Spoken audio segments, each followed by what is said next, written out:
Welcome to my backyard. I'm having a little bit of a problem this summer. So my bird feeder that we have out to feed birds and be able to look from our deck and watch them is pretty cool, but it empties really quickly, and I found out why. Squirrels are jumping from our deck onto the bird feeder to get to the food and eat it. Now, I could move this, I could put, grease on it and do all the other squirrel deterrent things, but I really don't care. And if anything, I want the squirrels to have a source of food of their own. So I'm gonna make a squirrel feeder. Now, to do that, I could make it out of cedar or wood or anything else that you would normally do. But here in the Pacific Northwest, we get rain all the time. It's gonna rot quickly. So I wanna do it out of a material that will last a lot longer and be easy to clean every spring when I, spray it off with a hose and call it good. So let's go ahead and make a quick detour before the shop and go get the material. Since the material for this project isn't something that I normally stock inside my wood shop, I'm going to run over to Tap Plastics over in Portland. They have a wide variety of different acrylics and different colors and different plastic materials, along with all the supplies that you would need to do this project. So I got everything cut to size that I needed to put right on the CNC.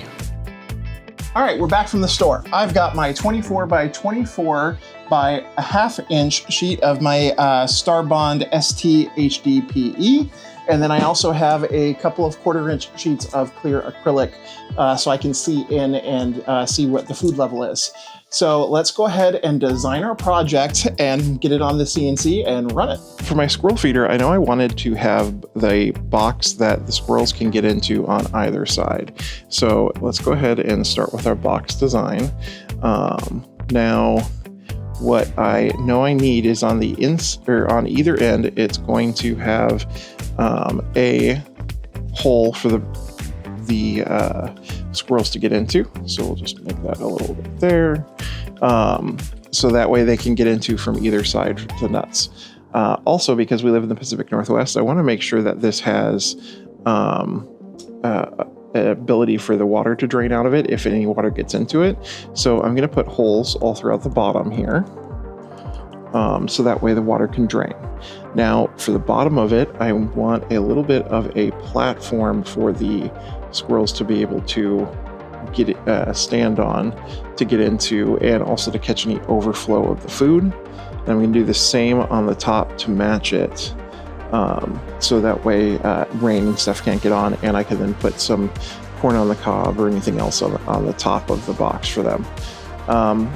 And then finally, because this is going to go on a railing and not on the pole or something, I need to create a couple of brackets the size of the railing. So what it'll be is like a little bracket that'll go on either side to hold, that'll screw into our box, and then to hold it onto the railing itself. And then I'll probably actually put like a zip tie at the bottom just so it can't fall off as well. Now it's time to put the material on the CNC. I'll use double-sided tape to hold down the material and also a few clamps to hold it in place. Today we're going to be using the O-Flute bit from Cadence Manufacturing, the Jenny O-Flute. So this is a 0 flute bit. Technically it does have just one continuous flute all the way around. This type of bit geometry is designed for acrylic.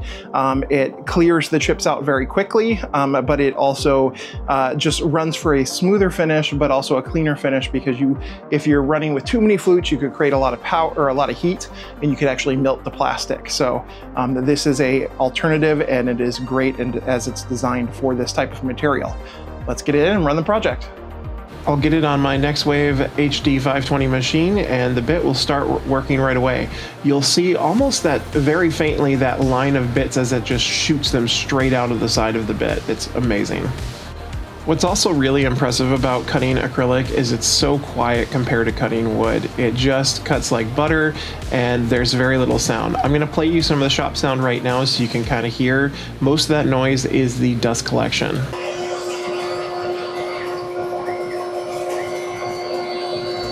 I use the decimal reader on my phone, and it is coming in under half of what it would normally be in the shop, even with the dust collection running. So this project's pretty simple on how it's going to come off of this. Unlike wood, I'm not going to just pop this out. I could actually, it looks like it went pretty shallow. So what I'm gonna do is flip it over so that it's on the side with the tabs. And I'm just gonna use an X-Acto knife to go ahead and cut through those tabs because they're pretty small. There we go, there's one. Now this is normally when I would send it over to my sanding thoughts. However, since this project is acrylic and has no sanding to be done, I don't really have any footage for that. So you're going to get my footage of me cutting out the tabs after I've taken it off the CNC for this week's Sanding Thoughts with Dovey Woodcraft. Did you know squirrels can get drunk and do so pretty often? Well, it's actually pretty common for a squirrel to get drunk off of fermented fruit, along with other animals as well. But fruit that's left on the tree too long and is starting to ferment, say like apples or some kind of berries, or pumpkins if they're left out too long after Halloween, squirrels will munch on these and get pretty drunk. I mean, look at that poor little guy stumbling around. Absolutely no judgment. We've all been there, right? Look at this squirrel. He had a trouble right from the get-go. He's drunk and he's dealing with snow and ice. It was set up for failure. I appreciate each and every one of you who take your time to watch these videos and enjoy my content. It really helps my channel grow if you hit that like, and if you're not subscribed, please go ahead and subscribe.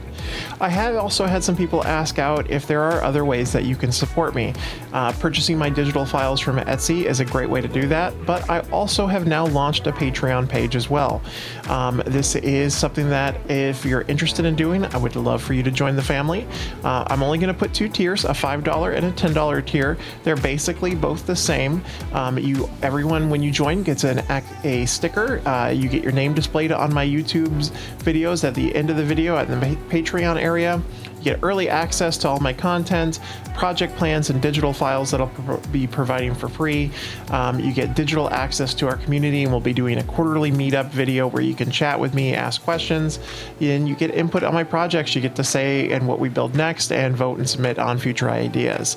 Now, the VIP patron, after 2 months of being part of our VIP patron area, you're also going to get a handmade gift that I'm going to mail to you as well. So there's going to be some cool things coming up on Patreon that I'll be posting. So I really hope if you guys are interested and want to continue supporting my channel, please go ahead and join over on Patreon. The link is down in the description of the video. But again, that's only if you can. Otherwise, just a like and a subscribe to this channel helps the channel grow, and that's really a great way to support me as well. So thank you guys, and back to the build.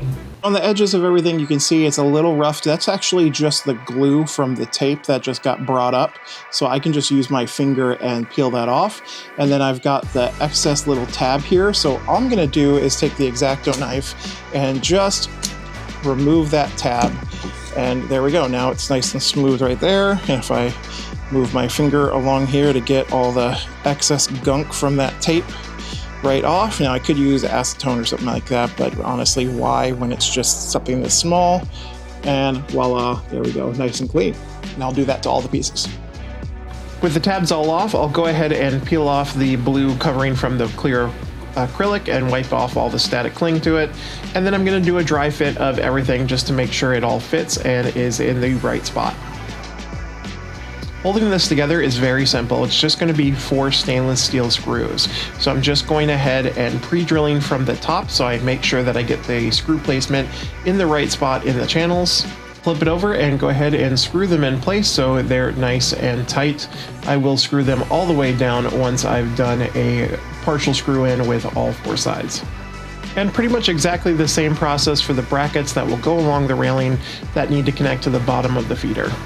Also notice that I went ahead and drilled some holes at the top of the brackets for my hold down method. I'll slide the feeder onto the railing using the brackets. Now I'm going to go ahead and use my hold down method, which are some zip ties. So putting them through the holes in the brackets that I created and then tightening them down nice and tight.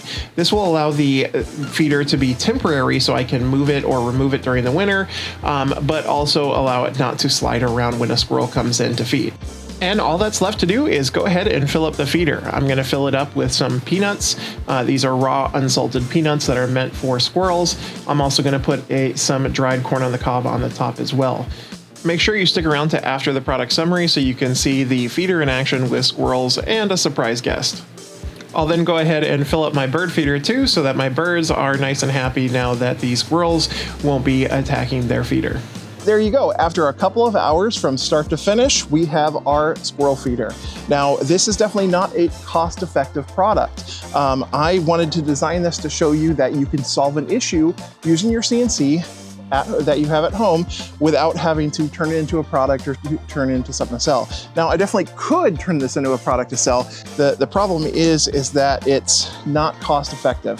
The materials to build this alone were about $60 when all said and done, which means with my pricing format, I would have to sell this at over $130 to make it worth my time. Now that could be something you want to do, but honestly, no one's going to spend that on a squirrel feeder, in my opinion. And there you go, the moment we've all been waiting for. A squirrel grabs a nut and is obviously enjoying themselves. However, a few minutes later, I caught something that surprised me. A blue jay literally coming up and grabbing peanuts and eating them whole. Literally, this guy came up and put 3 full peanuts down his gullet before he flew off. It was crazy. Anyways, I will be back in 2 weeks with another project video, and until then, bye-bye.